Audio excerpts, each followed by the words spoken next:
முருகப்பெருமானின் 6வது படைவீடான பழமுதிர்ச்சோலை கோவிலின் கும்பாபிஷேகம் வருகிற ஜூலை 5ஆம் தேதி ஞாயிற்றுக்கிழமை அன்றைக்கு வெகு விமரிசையாக நடைபெற இருக்கிறது.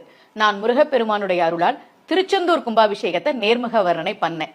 பழனி முருகன் கோவில், திருப்பரங்குன்றம் முருகன் கோவில், சிறுவாபுரி முருகன் கோவில், சிக்கல் சிங்காரவேலர் கோவில்னு நிறைய முருகப்பெருமானின் ஆலயங்களின் கும்பாபிஷேகத்தை நேர்முக வர்ணனை பண்ணியிருக்கிறேன். முருகப்பெருமானின் பெரும் கருணையினால் பழமுதிர்ச்சோலை கோவிலின் கும்பாபிஷேகத்தையும் நான் நேர்முக வர்ணனை பண்ண போறேன். முருக பக்தர்கள் வாய்ப்பு கிடைத்தால் கும்பாபிஷேகம் அன்றைக்கு பழமுதிர்ச்சோலைக்கு வாங்க.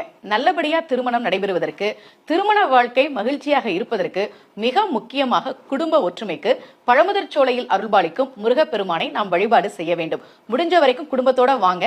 அன்றைய தினம் பழமுதிர்ச்சோலை கோவிலுக்கு வர முடியாதவர்கள் அருணகிரிநாதர் அருளிய பழமுதிர்ச்சோலை திருப்புகளை பாராயணம் செய்யலாம். அகரமுமாகி அதிபனுமாகி அதிகமுமாகி அகமாகி அயன் என ஆகி அரி என ஆகி அரண் என ஆகி அவர் மேலாய் இகரமுமாகி எவைகளுமாகி இனிமையும் ஆகி வருவோனே இருநிலம் மீதில் எளியனும் வாழ எனது முன் ஓடி வரவேணும் மகபதி ஆகி மருவும் வலாரி மகிழ்களி கூறும் வடிவோனே வனமுறை வேடன் அருளிய பூஜை மகிழ்கதிர் காமம் உடையோனே சககன சேகு தகுத்திமி தோதி திமி என ஆடும் மயிலோனே திருமலிவான பழமுதிர் சோலை மலை மிசை மேவு பெருமாளே. இந்த திருப்புகழை பாடி பழமுதிர்ச்சோலை முருகனுடைய அருளை பெறலாம். கும்பாபிஷேகம் முடிந்து 48 நாட்களுக்குள் வாய்ப்பிருந்தால் பழமுதிர்ச்சோலைக்கு வந்து முருகப்பெருமானை தரிசனம் செய்து பயன்